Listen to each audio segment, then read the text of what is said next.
رکھیں لا ترفعوا اصواتکم فوق صوت النبی، یعنی جو قرآن کی آیت ہے نا کہ اللہ کے نبی کی آواز سے اپنی آواز کو اونچا نہ کرو، اس کا امپلیکیشن مطلب یہ بھی ہے کہ اللہ کے نبی جہاں رک گئے وہاں رک جاؤ، جہاں چل پڑے وہاں چل پڑو۔ اصل جو دینداری ہے، اصل جو نیکی ہے وہ ہے جو اللہ کے نبی نے کیا صلی اللہ علیہ وسلم اور صحابہ نے کیا، رائٹ۔ اس مہینے میں میں سمجھتا ہوں کہ ہم لوگوں کو وہی جو تیاری ہے نا وہ ابھی سے we have to tight our waist, ہمیں کمر باندھ دینی چاہیے، جیسے اللہ کے نبی آخری عشرے میں کرتے تھے، رمضان کے آخری عشرے میں شد معذر واحی لیلہ، ہمیں ابھی سے اپنی کمر باندھ دینی چاہیے کہ رمضان آنے والا ہے، اور یاد رکھیں ہم نے ابھی سے اپنے گناہوں کو نہ چھوڑا تو پھر رمضان میں کہیں ایسا نہ ہو کہ ہم وہ گناہوں کو کنٹینیوٹی کے ساتھ کرنا شروع ہو جائیں، لائک اے فجٹ اسپنر۔ آپ ایک فجٹ اسپنر کو اسپن کرتے ہیں، بے شک شیطان چلا بھی جائے رمضان میں، لیکن وہ ہمارے جو ایکشنز ہیں اور ڈیڈز ہیں وہ دوبارہ وہی ہیبٹس کنٹینیو کر رہی ہوتی ہیں، رائٹ۔ اسی طرح سے میں رجب میں اپنی بیڈ ہیبٹس کو چھوڑنا چاہیے اور نیو ہیبٹس اسٹیبلش کرنی چاہیے۔ Take it as a month کہ مجھے اپنی لائف کو چینج کرنا ہے اور رمضان 2026 کو اپنے لیے بہت بہترین بنانا ہے، and I have to start right now. کچھ انوویشنز بھی ہیں اس مہینے میں جو لوگ کرتے ہیں۔ جو شخص تو فاسٹنگ کر رہا ہے منڈے تھرسڈے کے یا ایام بیز کے یا آلٹرنیٹ ڈیز پہ، وہ تو رجب بھی کنٹینیو کرے، الحمدللہ، بہت اچھی بات ہے۔ جو شخص عمرہ ہر مہینے کرتا ہے وہ رجب بھی کرے، لیکن کچھ نیک اعمال کو اسپیسیفک اس منتھ کے ساتھ جوڑنا کہ اس منتھ میں یہ کرنے کے کوئی ایکسٹرا فضائل ہے، یہ حدیث ثابت نہیں ہے۔ ہاں، ہمیں اپنے آپ کو گناہوں سے بچانا چاہیے کیونکہ حرمت والا مہینہ آ گیا ہے، لیکن کچھ ایسی احادیث جو کہ ویک اور فیبریکیٹڈ ہیں، مثال کے طور پہ میں ڈیٹیلز میں نہیں جا رہا، کچھ فیبریکیٹڈ احادیث میں آتا ہے کہ جو شخص ایک دن کا روزہ رکھے گا اس کے 70,000 سال کے روزے کا ثواب ملے گا، اور جو آدھے مہینے کے روزے رکھے گا اس کو فلاں عرصے کا ثواب۔ یہ ساری ویک اور فیبریکیٹڈ احادیث ہیں۔ اسی طرح سے یہ بلیو کرنا کہ 27 رجب کو معراج کا واقعہ ہوا، یہ بھی حدیث سے اور اوتھینٹک سیرہ ثابت نہیں ہے، بلکہ انفیکٹ جو محدثین اور مورخین اور جو سیرہ کے ایکسپرٹس ہیں، بہت سارے امامین، وہ یہ بیان کرتے ہیں کہ شب معراج اگر ہوا تو وہ ربیع الاول میں ہوا۔ خیر، نیورتھلیس اس رات کی اگر امپورٹنس ہے بھی صحیح، چلے مان لیتے ہیں، لیکن اس رات میں مساجد میں چلے جانا یا کچھ اسپیشل ایکٹس کرنا عبادت کے، یہ حدیث ثابت نہیں ہے۔ اسی طرح سے اسپیشل دنوں کے روزے رکھنا کہ میں ان دنوں میں روزے رکھوں گا تو باقی دنوں سے زیادہ، یعنی کوئی حدیث میں ثابت ہے کہ فلاں روزے رکھنے کا ثواب ہے، وہ بھی چیز نہیں ہے۔ کچھ لوگوں کے نزدیک رجب میں عمرے کرنے کا ثواب زیادہ ہے باقی مہینوں میں کرنے سے، سم ویک نریشنز کی وجہ سے، وہ بھی ٹھیک نہیں ہے۔ بہت ساری پاکستان انڈیا میں بدعات ہیں صلاۃ الرغائب کے نام سے کہ رجب کی پہلی رات کو فلاں جو شخص پڑھتا ہے، یہ بھی ثابت نہیں ہے۔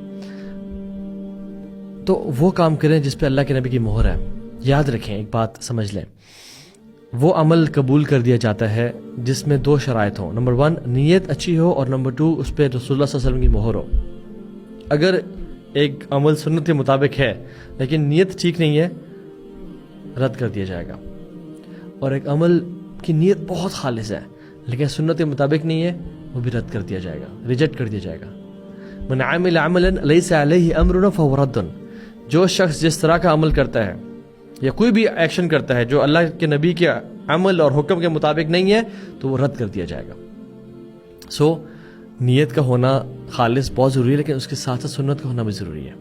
We don't have to involve ourselves into bid'at and innovations, right؟ جو لوگ یہ کرتے ہیں کہ اس میں مسئلہ کیا ہے، ہم نیکیاں تو کر رہے ہیں، تو آپ پوچھ سکتے ہیں کہ کیا اللہ کے نبی صلی اللہ علیہ وسلم نے دین میں سے کوئی چیز چھوڑی؟ اگر تو وہ کہیں ہاں چھوڑی تو پھر تو وہ نعوذ باللہ کفر میں چلے جائیں گے، اور اگر کہیں کہ نہیں چھوڑی تو پھر کیا اللہ کے نبی کی زندگی سے ہمیں یہ عمل ملتا ہے؟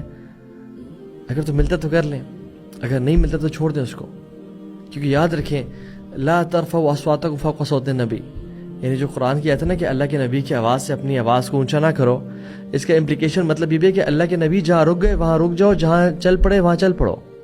اصل جو دینداری ہے، اصل جو نیکی ہے وہ ہے جو اللہ کے نبی نے کیا صلی اللہ علیہ وسلم اور صحابہ نے کیا، رائٹ۔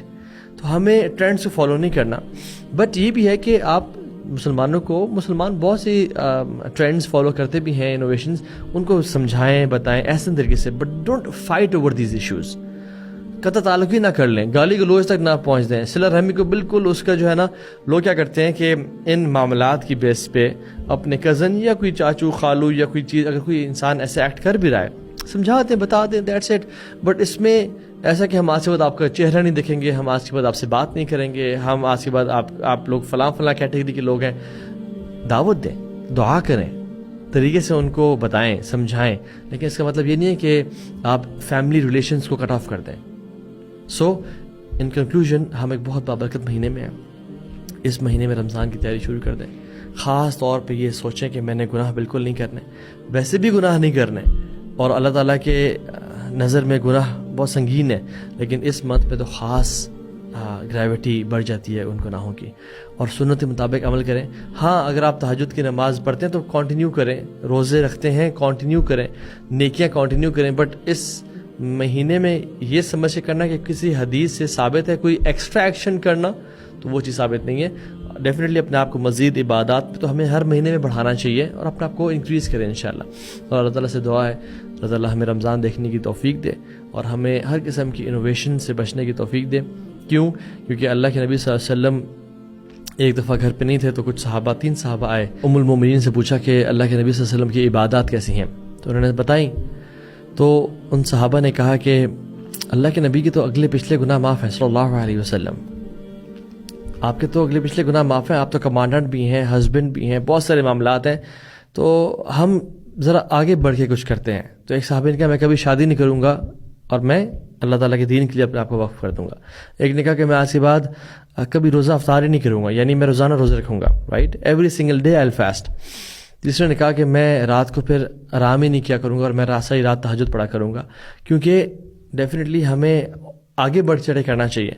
تو رسول اللہ صلی اللہ علیہ وسلم نے خطبہ کال کیا اور بڑے غصہ ہوئے, اور کہا کہ یعنی جو جس تھا وہ یہ تھا کہ میری سنت میں نجات ہے, میں سوتا بھی ہوں, میں تہجد بھی پڑھتا ہوں, میں نے شادیاں بھی کی ہوئی ہیں, میں روزے رکھتا بھی ہوں اور افطار بھی کرتا ہوں.